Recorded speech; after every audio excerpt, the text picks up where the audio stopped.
Hello मित्रांनो, आपण पुढचं चॅप्टर चालू करत आहोत. बघा, पुढचं चॅप्टर आहे component and distribution theories of Ricardo, Kaldor आणि काल कालेकी. त्याच्यापैकी रिकार्डोची थिअरी बघणार आहे आपण आज. हे बघा, हा आहे रिकार्डो, डेव्हिड रिकार्डो. याची वितरणाची थिअरी बघणार आहे आपण. याचा जन्म झालेला आहे 1770मध्ये, मृत्यू झाला 1823मध्ये. त्यांनी पुस्तक लिहिलं होतं, त्याचं नाव आहे the principle of political economy and taxation. आणि तो काही वर्ष मेंबर पण होता पार्लमेंटला ग्रेट ब्रिटनच्या. तर त्याची जी थिअरी आहे ती समजण्या पहिले आपण एक कन्सेप्ट वगैरे काही आहे थोडे त्यात बघून घेऊ. हा बघा, हा आहे बिझनेसमॅन. तर या बिझनेसमॅनकडे पैसा आहे, ठीक आहे. हा पैसा जो आहे तो त्याचा स्वतःचा असू शकतो किंवा बँकेकडून घेतलेला असेल त्यांनी.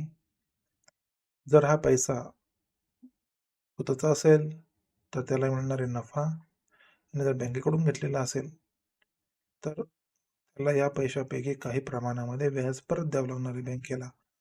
म्हणजे काय होईल, त्याचा नफा ऑटोमॅटिक थोडा कमी होईल.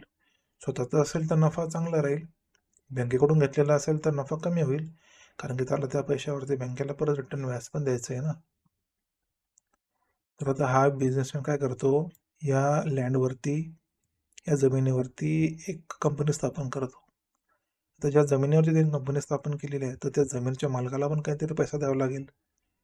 तर तो जो पैसा द्यायचा असतो त्याचं नाव आहे खंड. म्हणजे जमिनीच्या मालकाला मिळणारा पैसा, त्याला म्हणायचं खंड. म्हणजे बघा, एक वस्तू तयार करताना, एक वस्तू तयार करताना, वस्तूचं प्रोडक्शन करताना जे घटक त्या वस्तू निर्माण करण्यामध्ये आहेत ना, त्या प्रत्येक घटकाला एक एक स्पेसिफिक अमाऊंट मिळते. आणि त्या अमाऊंटला नाव आहे प्रत्येकाला. प्रत्येक व्यक्तीला जे अमाऊंट मिळणार आहे ना त्याला एक स्पेसिफिक नाव आहेत. तर ते नाव बघू आपण. जसं की आता बघा, आपल्याला वस्तू तयार करायची एखादी, तर सर्वात पहिले काय होईल, बिझनेसमॅन त्याचा नफा भेटेल. बिझनेसमॅनला पैसा मिळतोय त्याला म्हणायचं नफा, बँकेला पैसा मिळतोय त्याला म्हणायचं व्याज, ज्या जमिनीवरती कंपनी स्थापन होणार आहे त्या जमिनीच्या मालकाला जो पैसा मिळतोय त्याला म्हणायचा खंड, आणि त्या कंपनीमध्ये जे काही मजूर काम करणार आहेत त्यांना जो वेतन मिळणार आहे, त्यांना जो पैसा मिळणार आहे त्याला म्हणायचं वेतन. ठीक आहे, बघा समोर तुम्हाला प्रत्येकाला वेगवेगळं नाव आहेत, नफा, व्याज, खंड आणि वेतन. तर रेकॉर्डो काय म्हणतो, रेकॉर्डोचं असं म्हणणं आहे की जी जमीन आहे ना, तो त्याचा फोकस जो आहे तो सर्वात जास्त खंड जो मिळतो याच्यावरती आहे फोकस त्याचा. त्याचं म्हणणं आहे की जमिनीचा जो दर्जा जो आहे, जमिनीचा दर्जा, त्या दर्जानुसार खंड डिसाईड होतो. जमिनीच्या दर्जानुसार. दर्जा म्हणजे कसा, मग आता हे आहे हायवे, ठीक आहे. इथे एक जमीन आहे जिची प्राइस आहे 1 करोड रुपये. थोडी मध्ये गेली तर त्या जमिनीची प्राइस झाली 50 लाख रुपये. अजून मध्ये जासाल त्याची प्राइस होईल 10 लाख रुपये. म्हणजे काय की जमिनीचा दर्जा जो आहे, हा जमीन जी आहे त्याचा दर्जा, दर्जा म्हणल्यावर त्याचा सुपीकपणा लक्षात नाही आणायचा, शेतीच्या अँगलने नाही बघायचं त्याला, शेतीच्या अँगलने नाही बघायचं, दुसऱ्या अँगलने बघायचं ज्याच्यामध्ये त्याचा दर्जा समजेल आपल्याला. दर्जा कसा असेल, चांगला असेल नाही तर कमी दर्जाचा असेल. चांगला दर्जा म्हणजे काय, त्याची व्हॅल्यू जास्त आहे. जसं रोड टच जमीन असेल तर त्याची दर्जा जास्त, म्हणून त्याची प्राइस 1 करोड रुपये. तशा आपण अजून मध्ये गेलो, जमिनीचा दर्जा कमी होईल, त्याची प्राइस सुद्धा कमी होईल, 50 लाख रुपये. अजून मध्ये असाल 10 लाख रुपये. तर त्या अँगलनं बघायचं आपल्याला. तर चांगला दर्जा असेल तर खंड जो मिळणार आहे त्या जमिनीच्या मालकाला, तो मिळणार आहे चांगल्या पद्धतीचा. कमी दर्जा असेल तर कमी खंड मिळणार आहे. मग जी कमी दर्जाची जमीन आहे ना, तर त्यांना खंड न मिळता त्याच्यावरती शेती केली जाते, असं रेकॉर्डचं म्हणणं आहे. की जर दर्जा चांगला असेल तरच खंड मिळणार आहे, आणि दर्जा जर कमी असेल जमिनीचा तर त्या कमी दर्जाच्या जमिनीवर शेती केली जाणार आहे. त्याच्यानंतर पुढचं आहे हा वेतन. आता हा जो वेतन आहे हा कशावर अवलंबून राहणार आहे, लोकसंख्येवर. जर लोकसंख्या म्हणजे मजुरांची लोकसंख्या. जर लोकसंख्या खूप जास्त झाली, म्हणजे मजूर जर जास्त प्रमाण मिळायला लागले, तर त्यांना जे मिळणारं वेतन आहे ते कमी मिळतं. लोकसंख्या जर कमी झाली, इथं बघा मी लिहून देतो, दोन गोष्टीवर अवलंबून असतं ते. जो वेतन आहे, ते 2 गोष्टीवर अवलंबून असतं. एक असतं लोकसंख्यावर आणि दुसरं असतं उदरनिर्वाहासाठी किमान वेतन. म्हणजे किमान म्हणजे कमीत कमी उदरनिर्वाह करण्यासाठी त्यांना किती खर्च येतो. उदरनिर्वाह करण्यासाठी उदरनिर्वाह एवढंच लिहितो मी फक्त. ठीक आहे. वेतन 2 गोष्टीवर अवलंबून आहे. एक लोकसंख्या. लोकसंख्या जर जास्त झाली म्हणजे मजूर जास्त प्रमाण मिळायला लागले, तर वेतन होणार कमी. उदरनिर्वाह जर साठी खर्च जर जास्त व्हायला लागला, ठीक आहे ना. उदरनिर्वाहासाठी त्यांचा जर खर्च जास्त व्हायला लागला, तर त्याचा काही एवढे फरक पडत नाही याच्यावरती वेतनावरती. पण वेतन म्हणजे त्याचा पगार जर वाढलेला असेल, वेतन जर वाढलं, तर याच्यावरती होणारा खर्च सुद्धा वाढतोच ना, है की नाही? पगार कमी झाला, तर खर्च काय होणार आहे? कमी होणार आहे. बरोबर आहे? तसं. पुढचा पॉइंट आहे नफा. आता नफा कधी मिळणार आहे या बिझनेसमॅनला? जेव्हा खंड कमी होईल, वेतन पण कमी होईल, तेव्हा नफा वाढेल.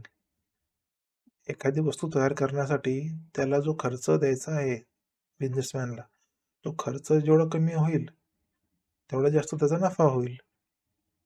हं? नफा जो आहे तो शेवटचा घटक आहे सर्वात शेवटचा घटक आहे वेतन आणि खंड.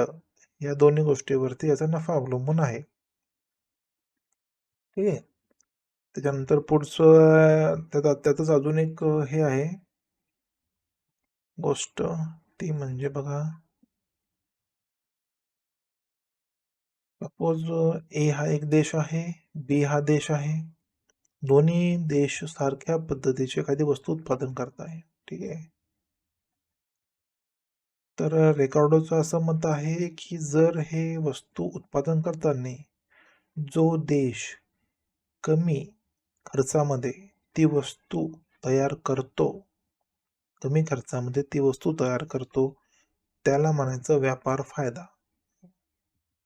व्यापार फायदा. व्यापार फायदा म्हणजे अशी वस्तू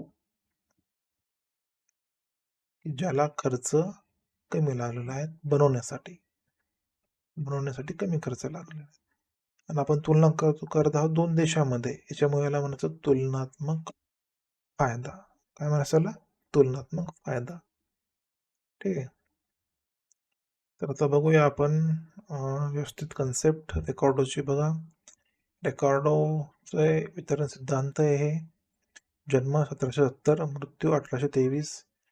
डेव्हिड रिकार्डो यांचा वितरणाचा सिद्धांत हा उत्पन्न कसे विविध घटकांमध्ये विभागले जाते हे स्पष्ट करतो. उत्पन्न, ठीक आहे ना. बघा, हे आता एखादी वस्तू बनवतोय आपण, ठीक आहे. एखादी वस्तू बनवतोय, तर वस्तू बनवण्यासाठी जे घटक आहेत, बरोबर आहे, या सर्वांच्या घटकांना कशा कशा पद्धतीने पैसा मिळतो हे तो सांगतो. ज्यामध्ये खंड सिद्धांत महत्वाचा आहे. ज्यात खंड म्हणजे जमीन मालकाला विना काम केल्यास मिळणारे उत्पन्न असे सांगितले जाते. हा जमीन मालक काही काम नाही करत आहे ना. हं? हा जमिनीचा मालक, बघा, यांना वेतन मिळतोय, हे काम करताय, श्रम करतायत कंपनीमध्ये जाऊन. हा बिझनेसमॅन आहे, हा त्याचं डोकं लावतोय, आयडिया यूज करतोय. पण हा खंड जो मिळणार आहे त्या मालकाला, तो काहीच नाही करत आहे, तो नुसता बसून खातोय. त्याच्यामुळं खंड मालकाला विना काम केल्यास मिळणारे उत्पन्न असे सांगितले आहे. आणि त्यामुळे जमीनदारी व्यवस्थेवर टीका होऊन समाजवाद्यांना प्रेरणा मिळाली. तसेच त्यांचा तुलनात्मक फायद्याचा सिद्धांत सांगतो. म्हणजे तुलनात्मक फायद्याच्या सिद्धांतामध्ये सुद्धा हेच सांगितलं जातंय की खंड ज्याला मिळतोय तो बिना काम केल्याचाच पैसा कमवतोय असं. खंड सिद्धांत रिकार्डो यांच्या मते जमीन दर्जा भिन्न असल्यामुळे, मी तुम्हाला तेव्हा सांगितलेलं एक जमिनीचा दर्जा कसा आहे, भिन्न आहे. भिन्न दर्जा असल्यामुळे आणि लोकसंख्या वाढल्याने कमी दर्जा जमिनीवर शेती करावी लागते. कमी दर्जाच्या जमिनीवर शेती करावी लागते. तेव्हा अधिक दर्जा जमिनीच्या मालकाला खंड मिळतो. जसं दर्जा जास्त त्या मालकाला खंड मिळतो आणि तो विना प्रयत्नाचे उत्पन्न असते. काहीच प्रयत्न नाही करत, काहीच काम नाही करत तरी त्याला उत्पन्न मिळते. हे उत्पन्न जमीनदार आणि कुळ यांच्यातील करारावर अवलंबून असते. दुसरा वेतन सिद्धांत ॲडम स्मिथच्या उपजीविका सिद्धांतावर आधारित आहे. ते रेकॉर्डोचा वेतन सिद्धांत मजुरीचा दर ठरवतो, जो लोकसंख्या वाढीवर आणि किमान उदरनिर्वाहावर अवलंबून असतो. आपण बघितलेलं आहे हे. लोकसंख्या आणि किमान उदरनिर्वाहावर अवलंबून असतो. तिसरे नफा. उत्पादनाचे घटक. घटक म्हणजे कोण आहे? 3 घटक. कोणते? श्रम करणारे, श्रम म्हणजे काम करणारे, भांडवल, पैसे देणारे बिझनेसमॅन आणि जमीन यांच्या मोबदल्यात. ठीक आहे ना. हे तिघजण काय करतात? आपापलं हे करतायत, आपलं आपलं काम करतायत आणि यांच्या मोबदल्यात त्यांना काय मिळणार आहे? वेतन. वेतन कोणाला मिळणार आहे? जो श्रम करतोय. मजुराला वेतन मिळणार आहे, भांडवलदाराला मिळणारे नफा आणि जमीनदाराला मिळणारे खंड मिळतात. नफा शेवटचा घटक असतो आणि तो मजूर आणि खंडाच्या वाढीमुळे कमी होतो. बरोबर आहे. तुलनात्मक फायदा. इथं समोर सांगितलं बघ, ए आणि बी देशमध्ये तुलनात्मक व्यापार आणि तुलनात्मक फायदा तोच आहे. हा सिद्धांत स्पष्ट करतो की दोन देशांमध्ये व्यापार तेव्हाच फायदेशीर ठरतो जेव्हा एक देश दुसऱ्या देशापेक्षा कमी खर्चामध्ये एखादी वस्तू तयार करू शकतो.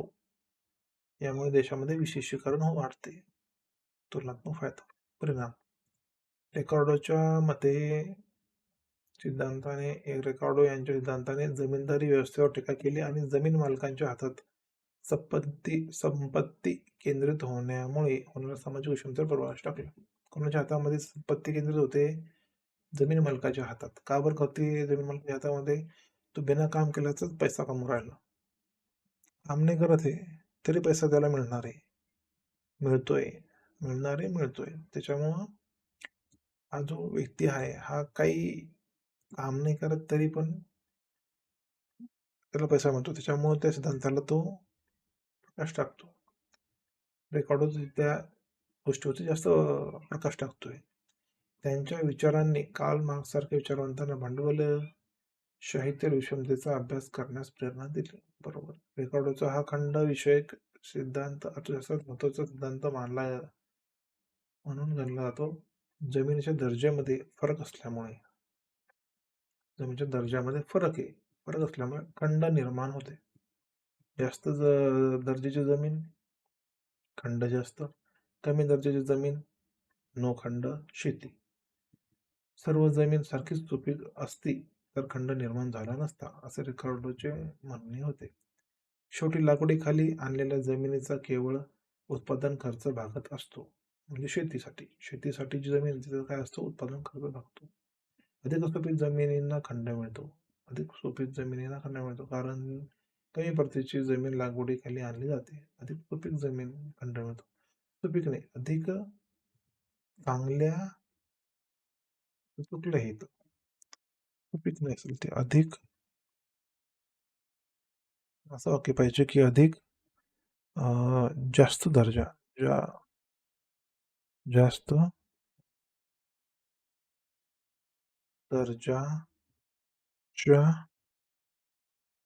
जमिनीला खंड मिळतो. कारण ती जमीन लागवडीखाली आणली जाते. अधिक सुपीक जमीन धारण करणाऱ्यांना खंड मिळण्यासाठी काही करावे लागत नाही. अधिक सुपीक नाही ना, अधिक जास्त दर्जाच्या जमिनींना अधिक जास्त दर्जाच्या जमीन धारण करणाऱ्यांना खंड मिळण्यासाठी काही करावे लागत नाही. ती त्यांच्या अनर्जित मिळकत उत्पन्न असते. अनर्जित मिळकत म्हणजे काय?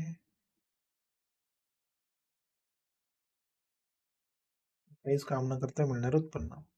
रिकार्डोच्या खंड सिद्धांतामध्ये अनेक दोष असल्याचे आधुनिक अर्थशास्त्रज्ञांनी दाखवून दिले असले तरी पाश्चात्य देशामध्ये अनेक पुरोगामी समाजवादी विचारवंतांच्या विवेचनाला त्या सिद्धांताने खतपाणी घातले. खंड म्हणजे जमीन मालकाला विनासायास मिळणारे अनर्जित उत्पन्न होय. हा त्याचा निकष समाजवाद्यांना महत्त्वाचा वाटतो. अनेक देशांमध्ये जमीनदारी नष्ट करावी अशी मागणी पुढे आली.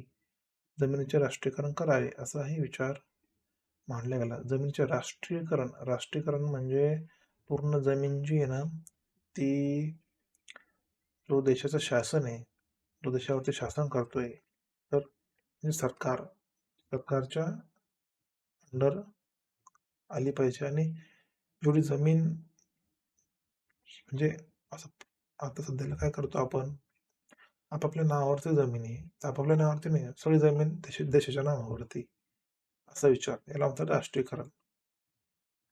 राष्ट्रीयकरण करावे असा विचार मांडला गेला. याच्यामुळं रेकॉर्डचा खंड सिद्धांत शोधता येईल. आपला झाला रेकॉर्डचा सिद्धांत. आता आपला पुढचा सिद्धांत आहे काल्डोरचा. ठीक आहे. आपला काल्डोर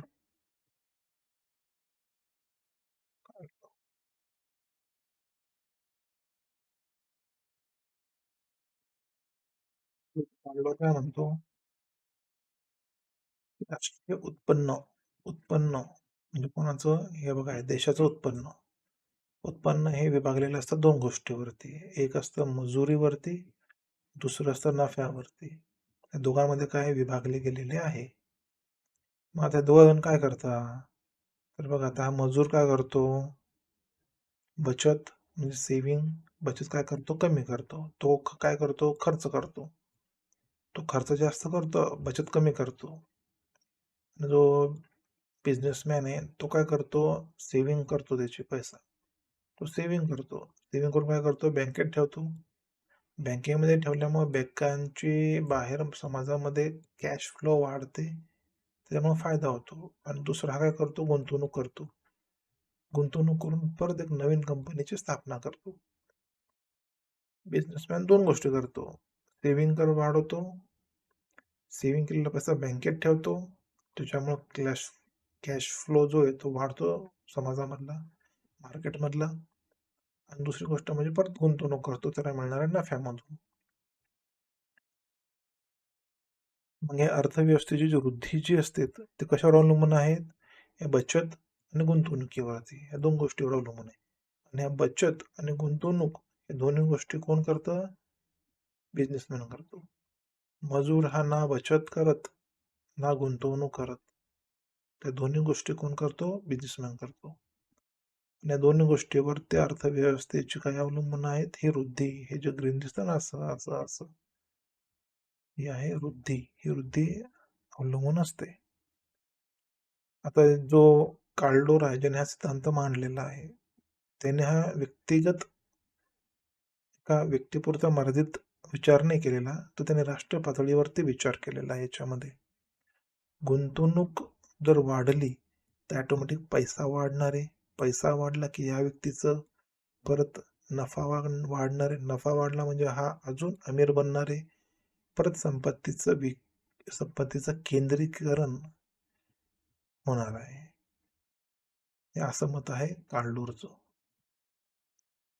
त्याला बघूया आता काल्डोर काय म्हणतो ते. निकोलस काल्डोर यांचा वितरणाचा सिद्धांत. काय म्हणतात की राष्ट्रीय उत्पन्नाचे मजुरी आणि नफा यांच्यात विभाजन होते.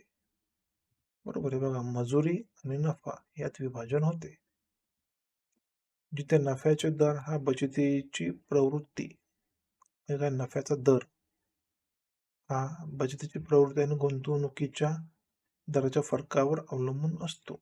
म्हणजे हा नफाचा जो दर आहे, नफा किती होणार आहे, अवलंबून असतो बचतीची प्रवृत्ती आणि गुंतवणुकीचा दर याच्यावरती, की गुंतवणूक किती प्रमाणात करणार आहे आणि बचतीची त्याची प्रवृत्ती कशी आहे त्यावरती अवलंबून आहे, नफ्याचा दर अवलंबून आहे.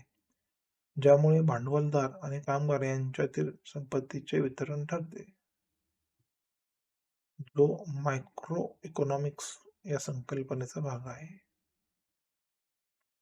आल्डोरांचे काही मुद्दे जसं उत्पन्नाचे घटक. तर हे उत्पन्न उत्पन्न म्हणजे कोण आहे, राष्ट्रीय उत्पन्न. कोण घटक आहेत, मजुरी आणि नफा.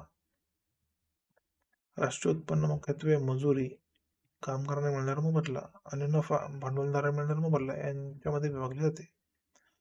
दुसरं बचत आणि गुंतवणूक. काय बचत? इथं बचत नाहीच आहे. इथं बचत आहे आणि गुंतवणूक पण आहे. कामगारांची बचत करण्याची प्रवृत्ती कमी असते, तर भांडवलदारांची बचत करण्याची प्रवृत्ती जास्त असते. नफ्याचा दर. नफ्याचा दर हा अर्थव्यवस्थेतील एकूण बचतीवर आणि एकूण गुंतवणुकीवर अवलंबून असतो. जेव्हा गुंतवणूक जास्त असते तेव्हा नफा वाढतो. काल्डोर यांनी व्यक्तिगत घटकाचा विचार न करता राष्ट्रीय उत्पन्नाच्या पातळीवर वितरणाचा अभ्यास केलेला आहे. बरोबर आहे ना? स्पेसिफिक नाही बघितलं त्यांनी, तर पूर्ण राष्ट्रीय पातळीवरती विचार केलेला आहे. अर्थशास्त्राच्या वाढीचा दर आणि एकूण उत्पन्नाचे वाटप कसे होते हे स्पष्ट करते. बरोबर आहे. काल्डोर यांच्या मते बचतीतील फरकामुळे भांडवलदार अधिक गुंतवणूक करतात आणि त्यामुळे नफा वाढतो. त्यामुळे उत्पन्नाचे केंद्रीकरण भांडवलदारीकडे होते आणि हे चक्र सुरू राहते, असे ते मानतात. ठीक आहे. आपला हा दुसरा पॉइंट आहे, तो पण झालाय कम्प्लीट. बघा, तिसरा जो शास्त्रज्ञ आहे तर त्याचा आणि जो रिकार्डो आहे त्याचा जवळजवळ सेम टू सेमच आहे सर्व गोष्टी. इकडे बघा, दोन्ही स्लाइड आपण आणले आहे इथं.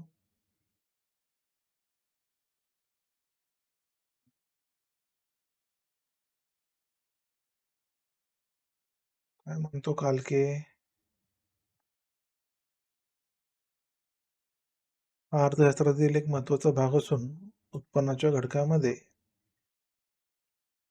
भूमी, श्रम, भांडवल आणि संयोजक एकूण उत्पन्नाचे घटक, उत्पन्नाचे वाटप कसे होते याचा अभ्यास यात केला जातो.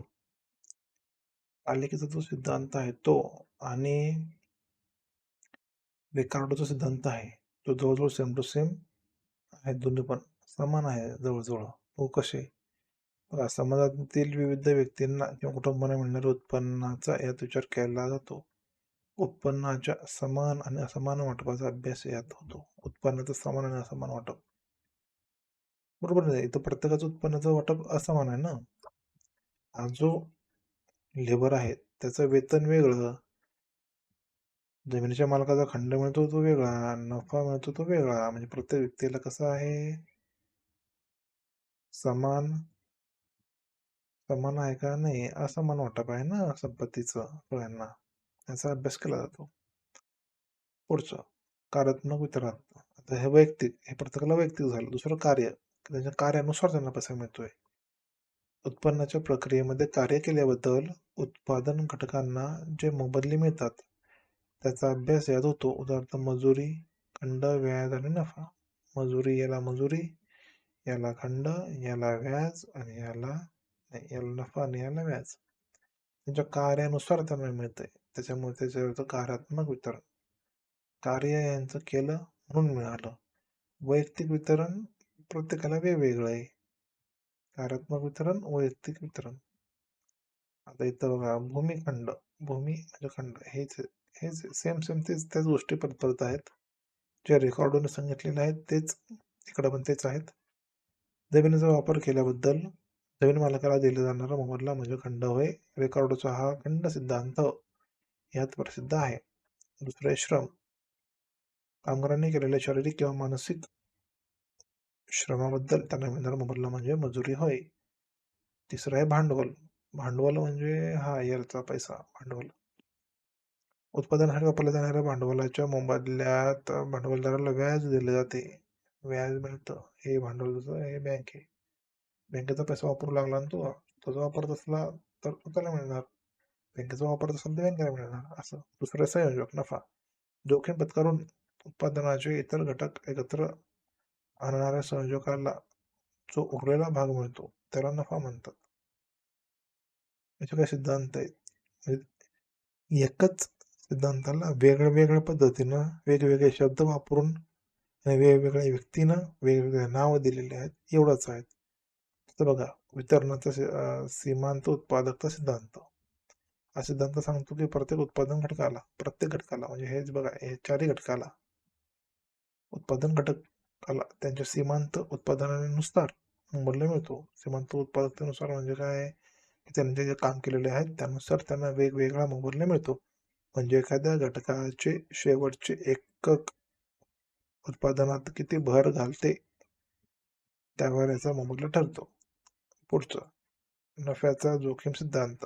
याला म्हणतात की जोखीम पत्करल्याबद्दल मिळणारा मोबदला म्हणजे नफा. जोखीम पत्करल्याबद्दल मिळणारा नफा म्हणजे मोबदला. तिसरा, व्याजला काय दुसरं नाव आहे तरलता पसंती सिद्धांत असे पण म्हणतात याला. काय व्याजाचा सिद्धांताला तरलता पसंती सिद्धांत, लिक्विडिटी प्रेफरन्सेस थेअरी. व्याजाचा दर कसा ठरतो, हा जो व्याजाचा दर आहे तो कसा ठरणार आहे हा सिद्धांत सांगतो. कोणता व्याजाचा सिद्धांत.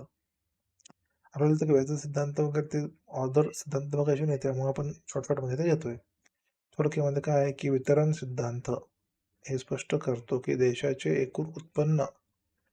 जे उत्पन्न आहे ते समाजातील विविध घटकांमध्ये कोणत्या नियमानुसार विभागले जाते हे सांगितलेलं आहे.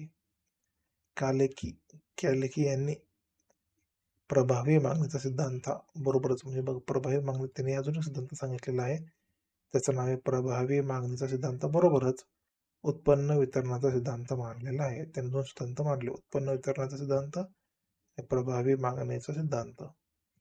उत्पन्नाचे वितरण नफा आणि मजुरीद्वारे होते. नफा हा आणि मजुरी हा.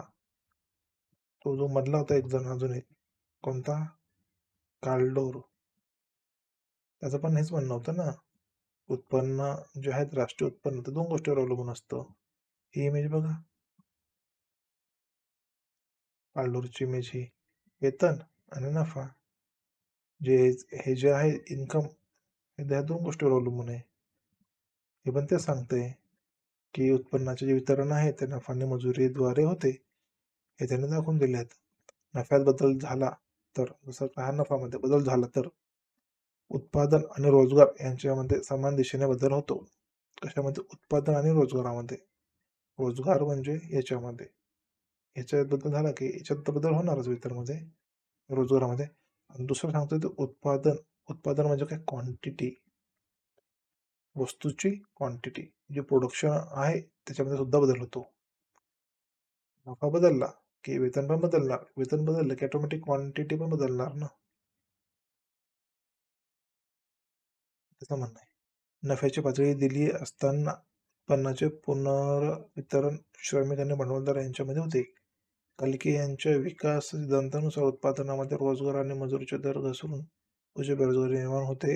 यांचा सकारात्मक परिणाम मजुरीच्या समायोजनामध्ये झालेला आहे. हा परिणाम वाढ किंवा तटस्थ देखील असू शकतो. रोजगारामध्ये कपात घडून अस्थिरतेचा प्रभाव निर्माण होऊ शकतो, कारण बंद अर्थव्यवस्थेमध्ये भांडवली नफा हा केवळ गुंतवणूक यांवर अवलंबून असतो, तर खुल्या अर्थव्यवस्थेमध्ये तो भांडवल, गुंतवणूक आणि विदेशी व्यापारावर अवलंबून असतो. तसेच निर्यात अधिक्यामुळे नफा वाढतो, असे त्यांनी आपले मत मांडले आहे. 2 पद्धतीची अर्थव्यवस्था असते, एक असते बंद अर्थव्यवस्था, एक असते खुली अर्थव्यवस्था. बंद अर्थव्यवस्था म्हणजे काय, की ज्या अर्थव्यवस्थेमध्ये सरकार बाहेरच्या लोकांना एंट्री देत नाही, त्याला म्हणतात बंद अर्थव्यवस्था. खुली अर्थव्यवस्था म्हणजे ज्यांना दुसऱ्या देशातील एखाद्या बिझनेसमॅनला एंट्री भेटते, तो आपल्या इथं येऊन फॅक्टरी, कंपनी स्थापन करू शकतो. आपल्या अर्थव्यवस्थेमध्ये त्याचं मोलाचा वाटा असू शकतो. त्याला इथं आपल्या अर्थव्यवस्थेमध्ये घुसता येतं, त्याला म्हणायचं खुली अर्थव्यवस्था. बंद अर्थव्यवस्था म्हणजे परकीय व्यक्तीला घुसता येणार नाही अशी अर्थव्यवस्था. तर आता ही अर्थव्यवस्थेमध्ये, बंद अर्थव्यवस्थेमध्ये भांडवली नफा हा कशावर अवलंबून असतो, गुंतवणूक आणि उपभोगावरती. पण खुल्या अर्थव्यवस्थेमध्ये, जसं आपली आहे खुली अर्थव्यवस्था, याच्यामध्ये भांडवली जे नफा तो कशावर अवलंबून असतो, गुंतवणूक आणि विदेशी व्यापार. विदेशी व्यापार म्हणजे आता जो खुल्या अर्थव्यवस्था म्हणल्यावरती बाहेरून व्यक्ती येणार आहे, बरोबर आहे. बाहेरून व्यक्ती आला, तो वस्तू बनवणार. आता आपण जर त्या देशातल्या व्यक्तीला आपण एंट्री दिलेली आहे, तर आपली जी वस्तू आहेत तर तो देश सुद्धा एक्सेप्ट करेल ना आपल्याला, आपल्या वस्तूंना. म्हणजे काय होईल, विदेशी व्यापार वाढेल ना. खुली अर्थव्यवस्था राहिली तर गुंतवणूक तर वाढते. म्हणजे गुंतवणूक तर होणारच आहे, पण विदेशी व्यापार पण होणार आहे. विदेशी व्यापार आणि गुंतवणूक दोन्ही पण होणार आहे. आणि बंद अर्थव्यवस्था राहिली तर गुंतवणूक होणार आहे, पण उपभोग होणार आहे. उपभोग आणि गुंतवणूक याच्यावरती भांडवली नफा अवलंबून राहणार आहे. ठीक आहे. तर आपलं अशा अशा पद्धतीने जे दुसरं चॅप्टर आहे ते पण कंप्लीट झालेलं आहे.